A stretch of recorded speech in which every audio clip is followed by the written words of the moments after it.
Hello dear students, कैसे हैं आप? उम्मीद करते हैं आप बढ़िया होंगे, बहुत अच्छे होंगे।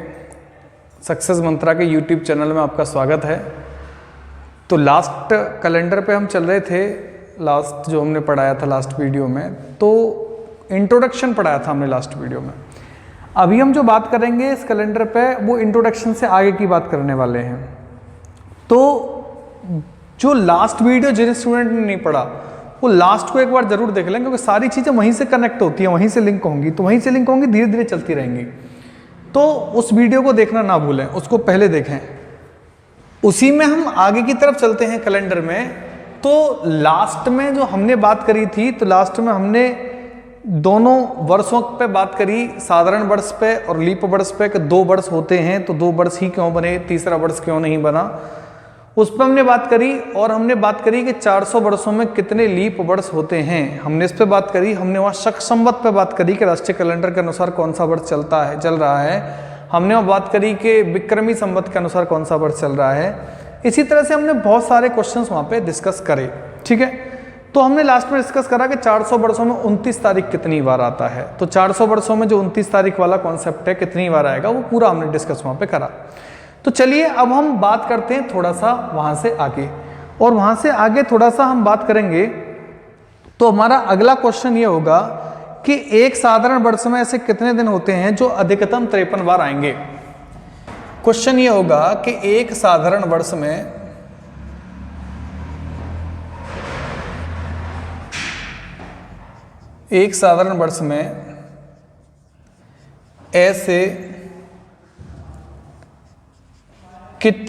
जो अधिकतम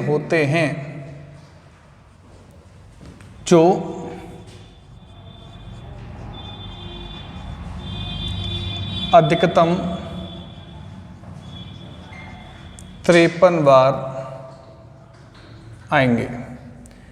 एक साधारण में ऐसे कितने दिन होते हैं जो अधिकतम 53 बार आएंगे। ये बड़ा ही इजी क्वेश्चन है, लेकिन वो थोड़ा सा स्टूडेंट के लिए कॉम्प्लिकेटेड बन जाता है। तो कुछ स्टूडेंट ने कहा कि साहब इस तरह का क्वेश्चन, ये मतलब क्वेश्चन जो है कई स्टूडेंटों ने पूछा, तो हमने कहा ठीक है, इसको डिस्कस कर लेते हैं इसमें कि एक साधारण वर्ष में ऐसे कितने दिन होते हैं जो अधिकतम 53 बार आएंगे। अब यहाँ पे एक बात ध्यान दीजिए कि जो नॉर्मल ईयर होता है उसमें 365 डेज होते हैं। नॉर्मल ईयर जो होगा उसमें 365 डेज होंगे। यहां से आप एक बात समझिए कि 365 डेज होंगे, और वो बात कर रहा है कि 53 बार कौन आएगा, 53 बार कौन सा दिन आएगा। अब यहां एक बात समझेंगे कि अगर हम इसमें 7 से डिवाइड करते हैं, 365 में अगर हम 7 से डिवाइड करते हैं, तो 7 से डिवाइड करेंगे तो 5 टाइम्स 35, यहां से 2 टाइम्स 14 होगा, और रिमाइंडर कितना बच रहा है यहां से 1। ये जो रिमाइंडर बच रहा है यही एक्स्ट्रा डे होगा, इसी को हम विषम दिन कहते हैं, ऑड डेज कहते हैं। वो पूरा कॉन्सेप्ट आगे आने वाला है, अब क्या है ऑड डेज, तो इसी को हम विषम दिन कहते हैं। तो ये 52 जो हैं ये वीक्स हैं, सप्ताह हैं। ये 1 जो है ये ऑड डे है, ये ऑड डे है, विषम दिन है। अब यहां से एक बात आप समझेंगे, मैं इसको थोड़ा डिटेल समझा दे रहा हूं आपको। वैसे करने को तो मैं अभी आंसर इसका दे सकता हूं कि 1 दिन होगा। साधारण वर्ष में ऐसे कितने दिन हैं, ऐसे कितने दिन होते हैं, तो हम कहेंगे 1 दिन होगा। ऐसा एक ही दिन होगा जो 53 बार आएगा, ऐसा 1 दिन होगा, क्योंकि जो पहला दिन होगा वही लास्ट आएगा। जो पहला दिन होगा वो 53 बार आएगा। वर्ष का जो साधारण वर्ष में जो पहला दिन होगा वो 53 बार आएगा। कैसे आएगा? जैसे मान लीजिए मैं बात करूं कि यदि, यहां से ध्यान देना इस बात पे, कि यदि 1 जनवरी 2007 को, यदि 1 जनवरी 2007 को संडे था, तो 31 दिसंबर 2007 को कौन सा दिन होगा। यदि 1 जनवरी 2007 को संडे था तो 31 दिसंबर 2007 को कौन सा दिन होगा। और आपने इसको बड़े अच्छे तरीके से किताबों में पढ़ा है कि जो किसी साधारण वर्ष का पहला दिन होता है वही उस साधारण वर्ष का अंतिम दिन भी होता है। लेकिन इसको हम समझेंगे इस बात को कि एक साधारण वर्ष में ऐसे कितने दिन होते हैं जो अधिकतम 53 बार आते हैं। अभी मैंने कहा कि पहला दिन 53 बार आएगा, पहला दिन 53 बार आएगा, तो ऐसा क्यों होता है कि वो दिन 53 बार आता है? तो इस पर ध्यान दीजिए। 1 जनवरी 2007 को संडे है, तो मैं मान लेता हूं कि फर्स्ट वीक का फर्स्ट डे जो है वो संडे है। जब फर्स्ट वीक का फर्स्ट डे, किसी भी ईयर के फर्स्ट वीक का फर्स्ट डे संडे है, तो उसका लास्ट डे क्या होगा? तो आप कह रहे हैं सैटरडे होगा। बिल्कुल करेक्ट है, सैटरडे ही होगा। किसी वीक का फर्स्ट डे संडे होगा तो लास्ट डे सैटरडे होगा। जब लास्ट डे सैटरडे होगा तो जब नेक्स्ट वीक स्टार्ट होगा सेकंड वीक, तो सेकंड वीक का फिर फर्स्ट डे क्या होगा? तो आप जानते हैं कि जो प्रीवियस वीक निकल के गया है लास्ट वाला, उसका लास्ट डे सैटरडे था, तो नया वीक जब स्टार्ट होगा तो उसका फर्स्ट डे उससे एक ज़्यादा होगा, यानी कि संडे होगा। अब यहाँ फर्स्ट डे संडे है तो लास्ट डे क्या होगा? तो आप कहेंगे फिर सैटरडे होगा। इसी तरह से थर्ड वीक का फर्स्ट डे क्या होगा? तो आप कहेंगे संडे होगा। क्यों? क्योंकि सेकंड वीक का लास्ट डे सैटरडे है, तो थर्ड वीक का फर्स्ट डे संडे होगा। ऐसे ही हम लास्ट डे की बात करेंगे तो लास्ट डे यहाँ से सैटरडे होगा, और यही प्रक्रिया आगे तक, यही क्रिया आगे तक चलती रहेगी। और ये कहाँ तक चलेगी कि एक साधारण वर्ष में कितने दिन होते हैं? 52।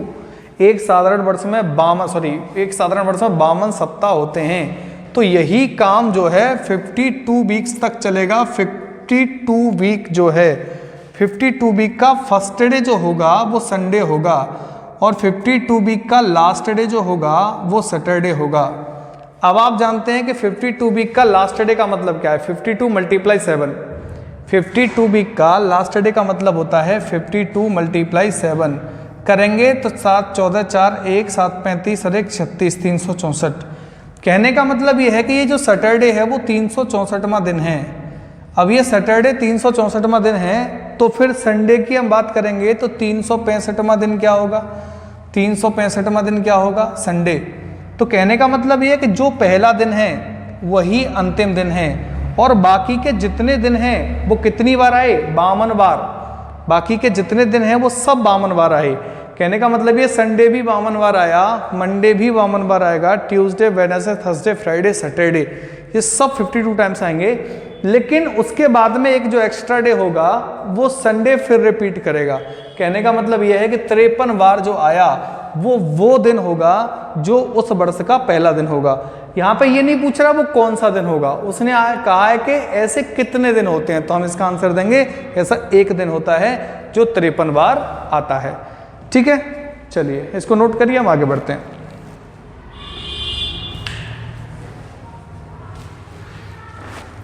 देखिए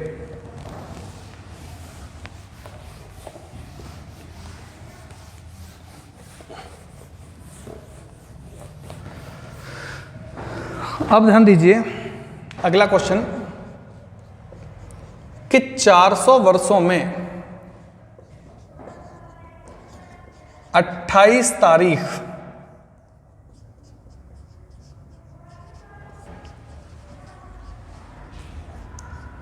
कितनी बार आता है?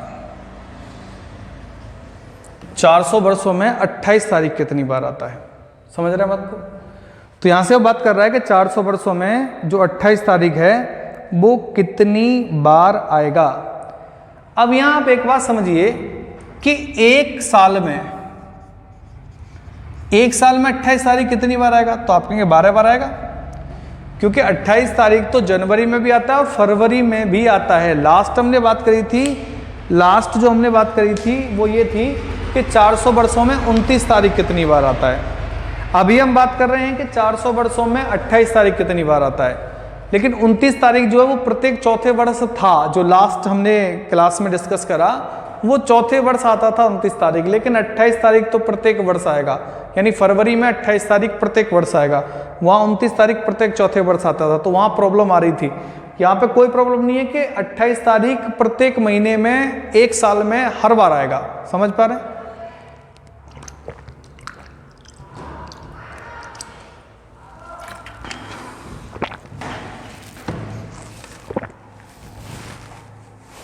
तो हर बार आएगा, तो एक साल में 12 बार आएगा, तो वो बात कर रहा है 400 ईयर्स में। तो 400 वर्षों में कितना आएगा? 12 × 400, तो 4800 बार आएगा। ठीक है, तो 400 वर्षों में 28 तारीख जो है वो कितनी बार आएगा?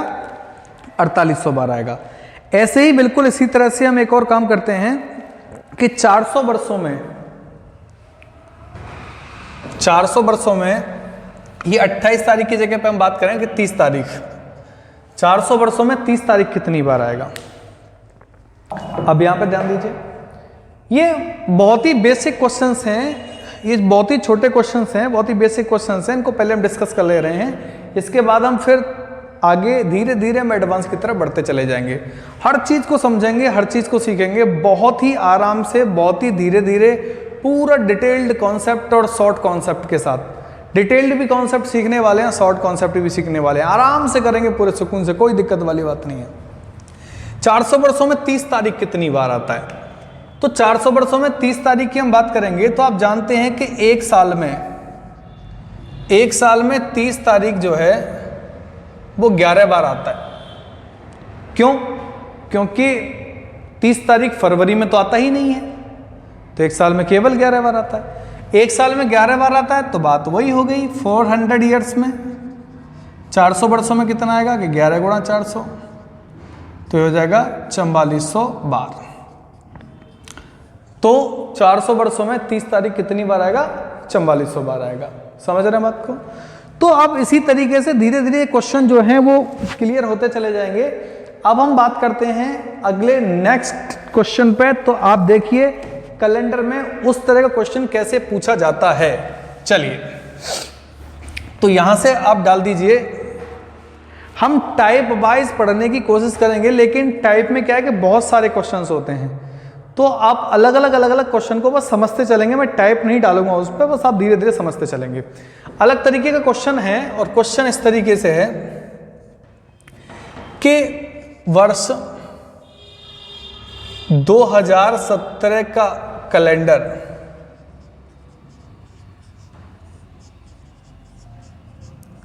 किस वर्ष के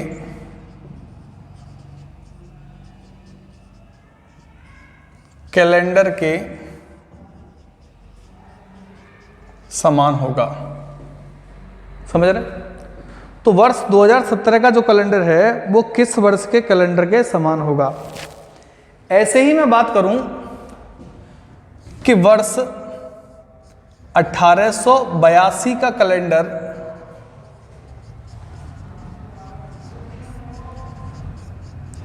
किस वर्ष के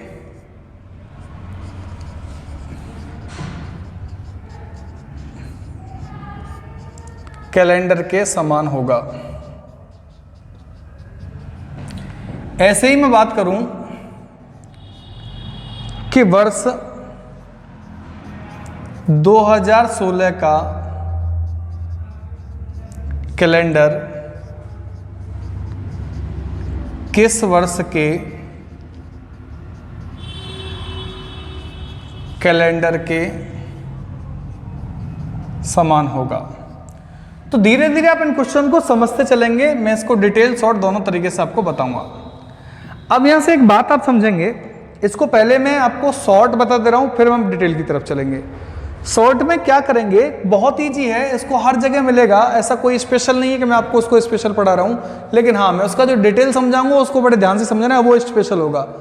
डिटेल जो होगा वो स्पेशल होगा। ट्रिक तो हम बात करेंगे, वो हर जगह आपको मिलेगा कि हाँ ये ट्रिक होता है, लेकिन हम बात करेंगे कि वो होता कैसे है, वो ट्रिक बना कैसे, वो पैदा कहाँ से हुआ, तो वो सारी चीज़ों पर हम बात करने वाले हैं। लेकिन पहले इसको आप बड़े अच्छे तरीके से समझें। पहले मैं ट्रिक पे बात करता हूँ, शॉर्ट ट्रिक पे बात करता हूँ, फिर हम बात करेंगे आगे की डिटेल पे वो ट्रिक जो है वो बना कैसे। पहली बात ये है कि वर्ष में 4 से भाग देते हैं। पहला काम हम करेंगे उस ट्रिक का कि वर्ष में 4 से भाग देंगे, वर्ष में 4 से भाग देते हैं। अब 4 से भाग हमने दे दिया, उसके बाद में अगर रिमाइंडर शेषफल 0 बचता है तो वो कैलेंडर जो है वो 28 वर्ष बाद रिपीट करेगा। अगर शेष 0 बचेगा तो वो कैलेंडर 28 वर्ष बाद रिपीट करेगा।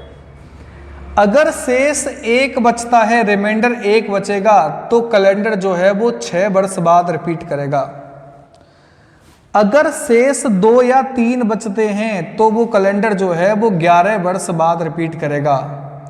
कहने का मतलब ये है कि किसी वर्ष में हम 4 से भाग देंगे और 4 से भाग देने पे रिमाइंडर अगर 0 आता है तो कैलेंडर 28 वर्ष बाद रिपीट करेगा, उसमें 28 ऐड कर देंगे। अगर 1 रिमाइंडर है, रिमाइंडर 1 आता है तो वो 6 वर्ष बाद रिपीट करेगा। अगर शेषफल 2 या 3 आता है तो वो 11 वर्ष बाद रिपीट करेगा। कहने का मतलब ये है कि वर्ष में 4 से भाग देते हैं तो 4 से ही भाग क्यों देते हैं। अभी हम इसको क्वेश्चन को कर देंगे, अभी हम करेंगे भी, तुरंत आंसर आएगा। लेकिन बात यह है कि वर्ष में 4 से ही भाग क्यों देते हैं।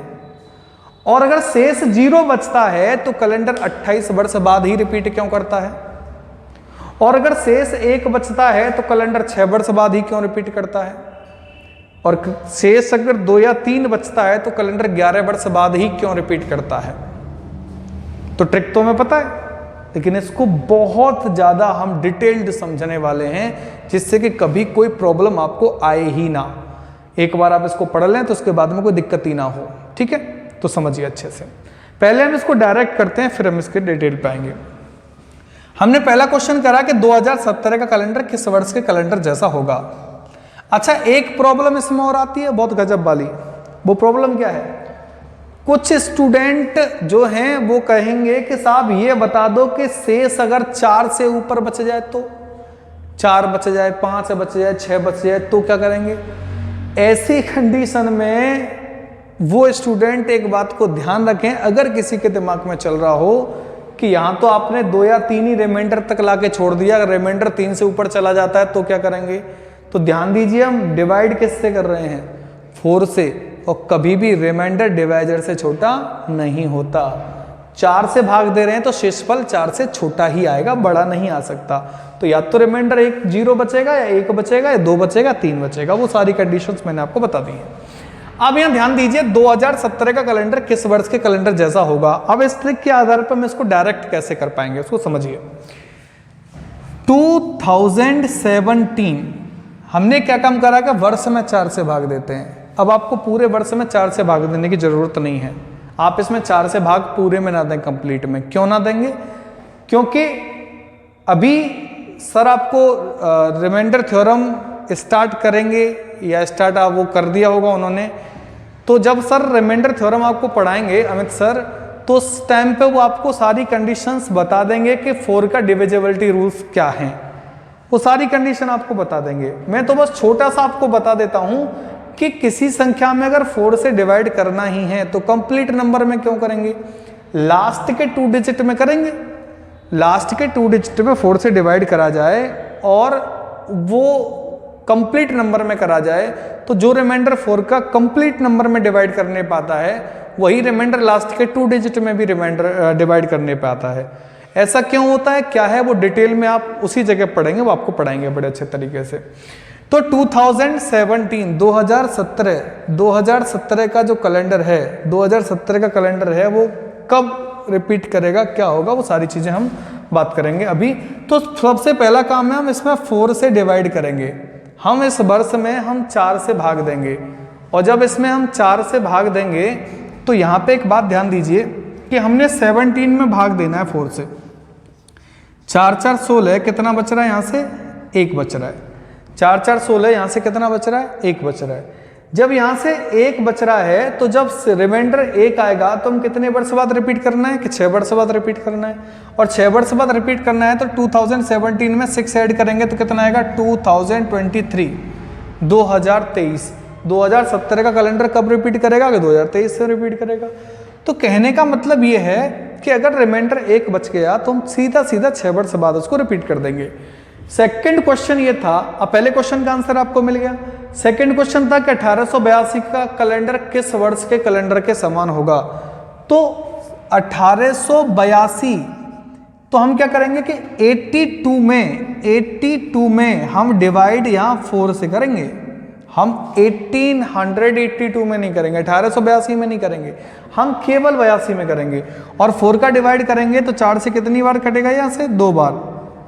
ठीक है, सीधा सीधा आप दे दीजिए, भाग दे दीजिए, 20 बार कर दीजिए यहाँ सीधा। 80 और रिमाइंडर कितना बच रहा है, 2। और जब 2 रिमाइंडर बचता है तो कितने वर्ष बाद रिपीट करता है, कि 11 वर्ष बाद रिपीट करता है। तो हम क्या करेंगे, इसमें केवल 11 जोड़ देंगे। और इसमें 11 जोड़ेंगे तो क्या हो जाएगा, यहाँ से 3 9 1893।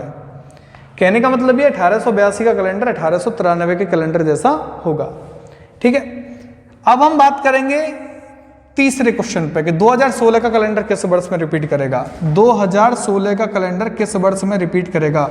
तो आप जानते हैं कि 16 में हम डिवाइड किससे करेंगे, 4 से, और 4 से डिवाइड करेंगे तो रिमाइंडर कितना बचा, 0, और जब 0 रिमाइंडर बचा तो कितने वर्ष बाद रिपीट करेगा, 28 28 वर्ष बाद। तो यहाँ से 28 वर्ष बाद रिपीट करेगा, तो हम इसमें जोड़ेंगे तो ये हो जाएगा 2044। कहने का मतलब ये है कि 2016 का जो कैलेंडर है वो 2044 के कैलेंडर जैसा होगा। अब ध्यान दीजिए बात, तो अब आप सोच रहे होंगे कि इस ट्रिक के आधार पर हम इन चीजों को बड़े आसानी से कर सकते हैं, और बिल्कुल कर सकते हैं, कोई दिक्कत वाली बात नहीं है।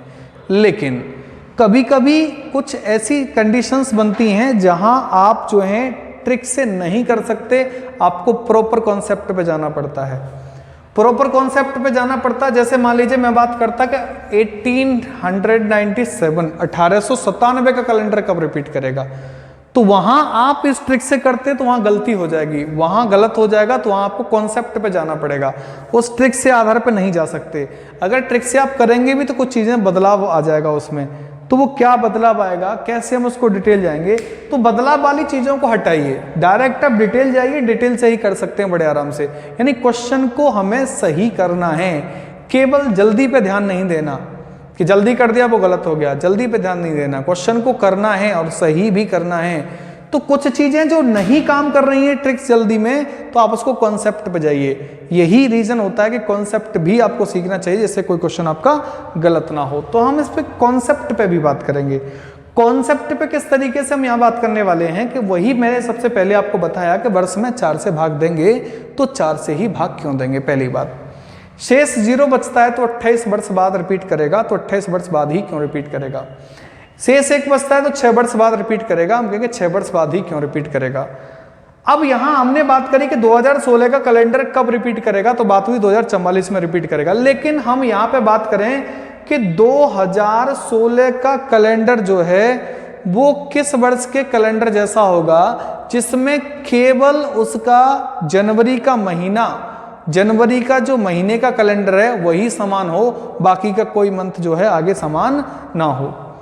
समझ रहे हैं बात को, कि जनवरी का महीना किस कैलेंडर का बिल्कुल सेम होगा, बाकी का हो ना हो कोई फर्क नहीं पड़ता, लेकिन जनवरी का कैलेंडर समान बताएं। अब वो बात करेगा कि भाई 28 फरवरी तक ऐसा कौन से महीने कैलेंडर है कि 2016 का कैलेंडर जो 28 फरवरी तक ही समान रहेगा, उसके बाद समान ही नहीं रहेगा। तो इस तरह के क्वेश्चन जब करेंगे तो उनको हम ट्रिक से नहीं कर सकते, वो कॉन्सेप्ट पे ही करने पड़ेंगे। तो कॉन्सेप्ट पे करने पड़ेंगे तो उनको कॉन्सेप्ट को सीखना पड़ेगा, उसके बाद आप कोई भी ट्रिक अप्लाई करें, कोई भी दिमाग चलाएं, कोई दिक्कत कोई फर्क नहीं पड़ेगा। तो पहले हम इसके कॉन्सेप्ट पे आते हैं, तब हम आगे बात करते हैं। ठीक है, तब तक इस चीज को आप नोट करिए, और नोट कर पहले हम कॉन्सेप्ट सीखेंगे, कॉन्सेप्ट सीखने के बाद में तब इन्हीं क्वेश्चंस के एडवांस क्वेश्चंस पे जाएंगे कि उनका एडवांस क्वेश्चन कैसे पूछ लिया जा सकता है। समझ रहे हैं बात को, तो पहले इनको नोट करिए, तब हम बात करते हैं आगे।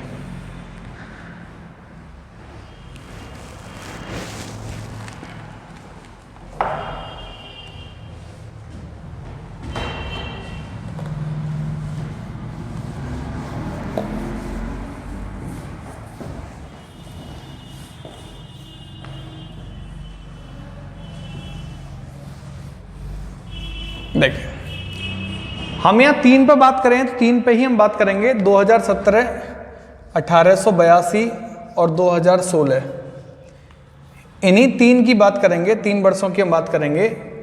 तो सबसे पहले हम बात करते हैं यहाँ पे कि 2017 का कैलेंडर।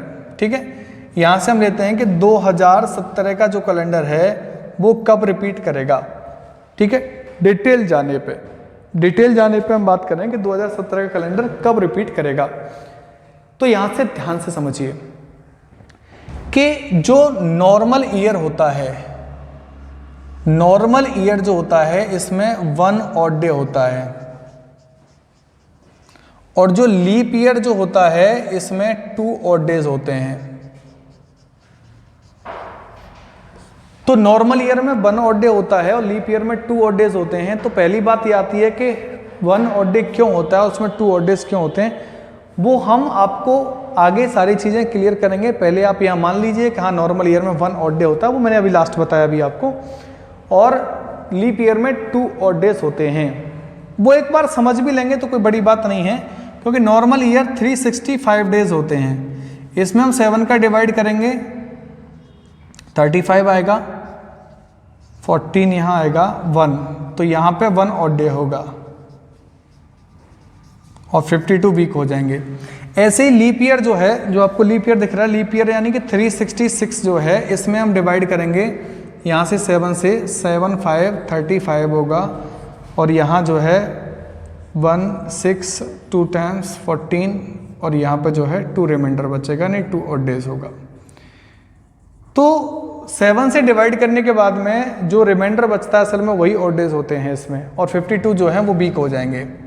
अब यहाँ एक बात समझेंगे आप, इसी कंडीशन पे हम बात करेंगे कि जो भी 2017 से हम आगे तक काउंट करते चले जाएंगे, अगले वर्षों पे चलते चले जाएंगे, और जिस वर्ष में जो वर्ष साधारण वर्ष होगा उसमें 1 विषम दिन लिया जाएगा, और जो वर्ष लीप वर्ष होगा उसमें 2 विषम दिन लेंगे। ऐसे ही 2017 जो है वो एक साधारण वर्ष है, साधारण वर्ष है तो इसमें 1 विषम दिन लेंगे। 2018 की बात करेंगे, 2017 से हम 2018 की बात करेंगे, तो 2018 जो है वो भी एक साधारण वर्ष है। 2019 जो है वो भी एक साधारण वर्ष है, विषम दिन 1 लेंगे। 2020 जो है वो एक लीप वर्ष है, तो यहाँ पे विषम दिन 2 ले लेंगे। कहने का मतलब ये है कि जो साधारण वर्ष होगा वहाँ पे 1 ऑड डे, और जो लीप ईयर होगा वहाँ पे 2 ऑड डेज लेंगे। ऐसे ही 21 जो होगा उसमें 1 होगा, 22 जो होगा उसमें 1 होगा ऑड डे, 23 जो होगा उसमें 1 होगा, 24 जो होगा उसमें हो जाएंगे 2, 25 की हम बात करेंगे उसमें 1 होगा, 26 की बात करेंगे उसमें 1 होगा। ऐसे हम करते चले जाएंगे आगे तक, यही काम आगे तक करते चले जाएंगे। बिल्कुल इसी तरह से हम बात करेंगे 1882 का। 1882 की बात करेंगे तो 1882 एक साधारण वर्ष है, 1 विषम दिन लेंगे। 83 1 विषम दिन लेंगे। 84 में यहाँ पे जो है 2 विषम दिन होंगे क्योंकि लीप वर्ष है 1884।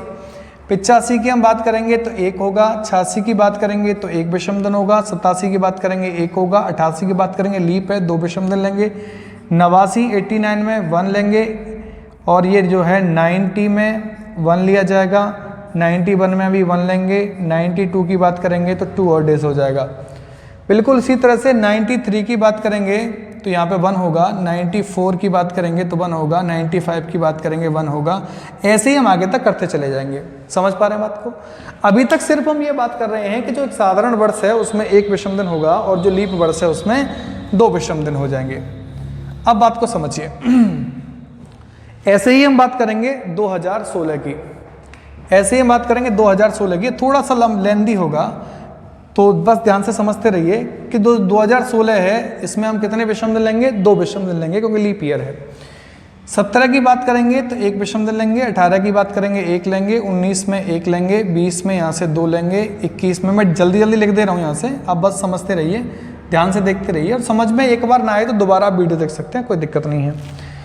21 की बात करेंगे तो यहाँ 1 लेंगे। 22 की बात करेंगे 1 लेंगे। 23 पे 1 लेंगे। 24 में 2 लेंगे। 25 में यहाँ से 1 लेंगे। 26 में यहाँ से 1 लेंगे। 27 में 1 लेंगे। 28 में 1 लेंगे। 29 में 28 में यहाँ से 2 लेंगे। 29 में 1 लेंगे। 30 में 1 लेंगे। 31 में 1 लेंगे। 32 यानी 2032 2 लेंगे। 33 में 1 लेंगे। 34 में 1 लेंगे। 35 में 1 लेंगे। 36 में 2 लेंगे। 37 में 1 लेंगे। 38 में 1 लेंगे। 39 में 1 लेंगे। 40 में 2 लेंगे। 41 में 1 लेंगे। 42 में 1 लेंगे। 43 में 1 लेंगे। 44 में 2 लेंगे। ठीक है, अब यहाँ हम इसको अच्छे से समझते हैं चीज़ों को। ठीक है, ध्यान दीजिए। अब बात कर रहा है, अब वो बात कर रहा है यहाँ पे कि 2017 का कैलेंडर कब रिपीट करेगा, और हमने ऑड डेज भी ले लिए हैं। अब हमने ऑड डेज ले लिए हैं तो बस एक बात समझिए कि हमें करना क्या है कि ये 2017 का कैलेंडर कब रिपीट करेगा। कुछ नहीं करना, ऑड डेज को ऐड करेंगे।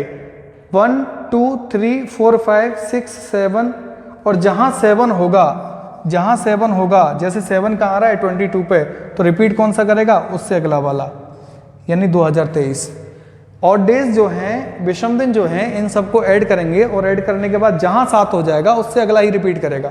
जैसे यहाँ पे 1 2 3 2 5 6 और 1 7 हो गया, तो यहाँ सीधा सीधा क्या गया, ये रिपीट करेगा।